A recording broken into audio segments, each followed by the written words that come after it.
Warqee koo meetii koo Yesus qabeenya koo gaddisaa boqonnaa siif ulfinni koo seenaa koo jijjiirtee.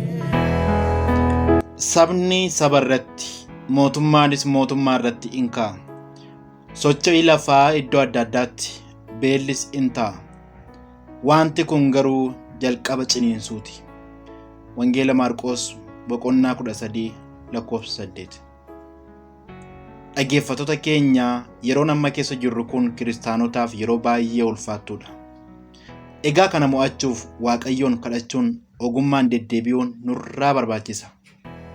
Kana jechaa odeeffannoo saayitii kanaaf qabannee dhufnetti darbuun dura nagaa isin gaafachuun daganne nagaa Waaqayyo isiniif haa baay'atu jechaa odeeffannoo jalqaba irratti isin dhageessifnuun gadda hamaa fi garajabummaan guute kan miseensa koree hojii raawwachiiftuu waldaa Masarata Kiristoos Andoodee Dichoo kan ta'an obbo Jireenyaa Doorsis irratti raawwate kan isin dhageessifnuu fi lubi bal'inaa Saarkaa eessatti du'an, waa'ee du'a isaanii qaamoleen garaagaraa maal jedhan, yoom awwaalchi isaanii, akkasumas waan ajaa'ibaa dhaga'amee lubni kun faarfannaa faarfachaa lubbuun keessaa bahuu fi faarsaan isaan faarsan maal kan jedhu kan isin dhageessifnu tahaa hanga xumuraatti turtiin keessan nu waliin haa ta'u jechaa. Namooti haaraan gara chaanalii keenyaa dhuftan, chaanalii keessan kana kan odeeffannoo kiristaanaa wayitawaa fi dhugaa isiniif dhiyeessu sabiskiraayib godhaa, mallattoo bilbilaas tuqaa. Odeeffannoon keenya ariitiin akka isin bira gahuuf jechaa odeessa bal'inaatti isin dabarsina. Dhaggeeffattoota keenya laayik gochuudhaan dhaggeeffachuu eegalaa. Odeessa jalqaba irratti argannuun gadda garaa nama cabsu yeroo ammaa kana amantoota irratti heddummachaa jiraachuu hedduun keenya quba qabna. Haaluma kana godina Wallagga Bahaatti miseensa koree hojii raawwachiiftuu waldaa Masarata Kiristoos Andoodee Dichoo kan ta'an obbo Jireenyaa Doorsis sadaasa 26 bara 2015 akka lakkoofsa Itoophiyaatti magaalaa Angar Guuteetti humnoota finxaaleeyyii Amaaraan ajjeefamuun dhaga'ame. Waaqayyo mirga isaa haa kaawwatu jechaa maatii fi firoota isaaf immoo hafuurri qulqulluun isaan haa jabeessuu jenna. Egaa dhaggeeffattoota keenya, haala ammaataa kana keessatti jabaannee Waaqayyoon haa kadhannu jechaa dhaloota kanaaf Waaqayyo nagaa haa kennu jenna. Odeeffannoo keenya bal'aa dhimma luba bal'inaa Saarkaa wal qabatutti gaafa dabarru, lubni bal'inaa Saarkaa yeroo gara gooftaa deeman maal jedhan, maalis gochaa turan? Maatiin isaanii waan ajaa'ibsiisaa lubni bal'inaa Saarkaa xumura irratti dubbatanii fi raawwatan himanii jiru. Gara boodaatti itti deebinee isiniif ibsinaa. Garuu sana dura akka namaatti maanguddoo fakkaataniyyuu isaan humni isaanii kan haareffamee fi dargaggoomanii fiiganii jannata nama seenanidha. Lubni Afrikaa bal'inaa Saarkaa. Waaqayyo Abrahaamiin waan godhu mari'ataa akkuma ture, lubni Afrikaa bal'inaa Saarkaallee Abrahaam bara keenyaa nama Waaqayyo waan garaa isaa itti himu, nama baay'ee Waaqayyotti dhiyaatuu fi Waaqayyos kadhannaa isaanii dhaga'u turan. Garuu maal godha? Sabni kun utuu ittiin fayyadamiin nu biraa sokkanii.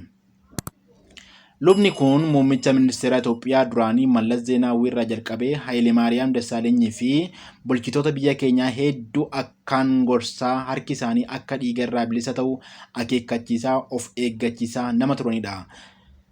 Sababa kanaafis arrabsamaniiru. Warri ogeeyyiin gorsa isaanii yeroo fudhatan, isaan kaan immoo mootummaa jala fiigu kana sana godhu jedhanii utuu icciitii isaanii gadi fageenyaan hin beekin maqaa isaanii hamaan kaasaa turaniiru. Haa ta'uutii lubni kun waan afaan isaaniirraa dhageenye tajaajiltoota 1,000 ol akka muudan beekameera. Waaqayyo luba kana wanti dhokse hin jiru. Hamma gaafa isaan biyya lafaarraa deemanittis namoonni dhuunfaa fi miidiyaaleen hedduun rakkina biyya keenyaa keessatti dhalateef isaan bira dhaqaa fala gaafachaa turaniiru.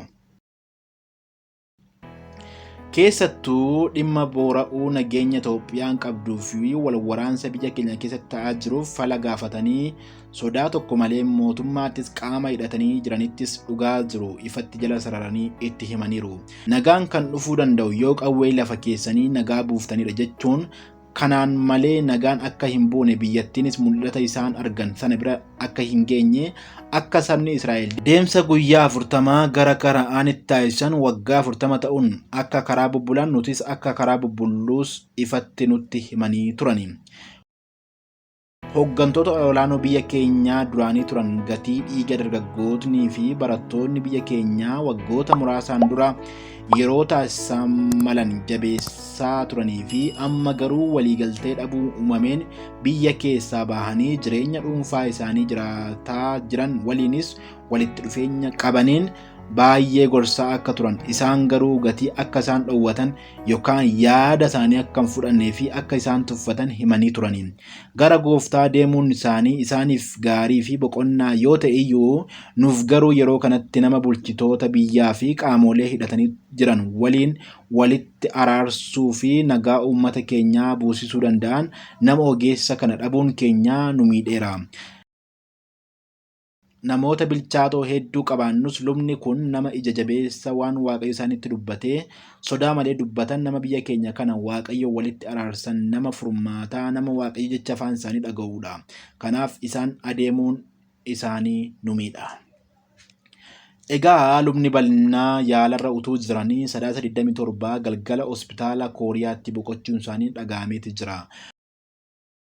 Lubni Afrikaa bal'inaa sarkaa yeroo boqochuuf jedhan jecha akkas jedhu dubbatanii, utuun kadhataa fi jiruu na waamanii harka koo na qabinaan jedhanii, anis itti fiigeen harka isaanii qabee, ani tajaajila koo fixeera, amma booda isintuu nu tajaajila, kan koo hammanuma, kan keessantu itti fufa jechuun faarfannaa faarfataa turan. Achii booda lubbuu fi hafuurri isaanii gara gooftaa isaa tajaajilaa turtee deemte. Maatii isaanii keessa jecha mucaa yeroo isaan boqotan isaan bukkee turteeti. Ergaa gaddaa namootni gurguddoon yeroo boqotan kan maxxansan duraan walitti dhufeenya gaarii luba kana wajjin qabaataa kan turan ministeerri muummee Itoophiyaa Dr. Abiy Ahmed boqochuu luba kanaa ilaalchisee hanga oduun kun qophaa'etti wanti isaan dubbatan hin jiru.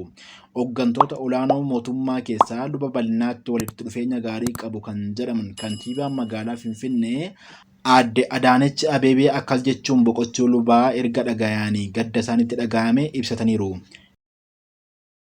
Lubbuun darbuu luba bal'inaa harkaatti gaddi guddaan nutti dhagahameera.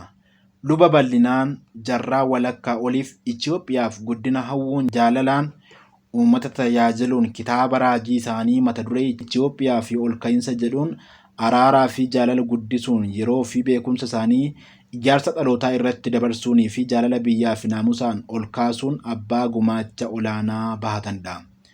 Dhaloonni jabinaa fi biyya ijaaruu abbaa kanarraa barachuu fi dhaaluu qaba. Maatii fi firoottan isaaniif jajjabina hawwaa. Kantiibaa magaalaa Finfinnee Aadde Adaanech Abeebeetu barreesse. Kaawunsiliin amantoota Wangeela Itoophiyaas wayita oduu gaddaa kana dhaga'an miira gaddaa fi naasuu isaanitti dhaga'ame ibsachuun lubni bal'inaan fiigicha cimaa sana fiiganii injifataniiru. Amma gara isa tajaajilanii abbaa isaanii adeeman jechuunis dubbataniiru. Egaa dhaggeeffattoota keenyaa sirna geggeessaa fi awwaalcha luba bal'inaa harkaa ilaalchisee waldaan isaanii waldaa warra Wangeelaa Makaana Yesuus Itoophiyaa sirna kana kan raawwatan ta'uu ibsuudhaan ibsa bal'aa saayitoota muraasaa booda isin biraan geenya jedhanii jiru. Dhaggeeffattoota keenyaa odeeffannoo guyyaa fi haala geggeessaa reeffa luba bal'inaa harkaa akkuma arganneen isin biraan geenya nu hordofaa jechaa odeeffannoo saayitii kanaaf qabannee kanuma hanga ammaati. Saayitii muraasaa booda odeeffannoo biraan walitti deebinaa hanga sanatti namooti haarawaan gara chaanalii keenya dhuftan saabskraayib gochuun odeeffannoo keenya argadhaa isiniin jenna. Eebbifamaa.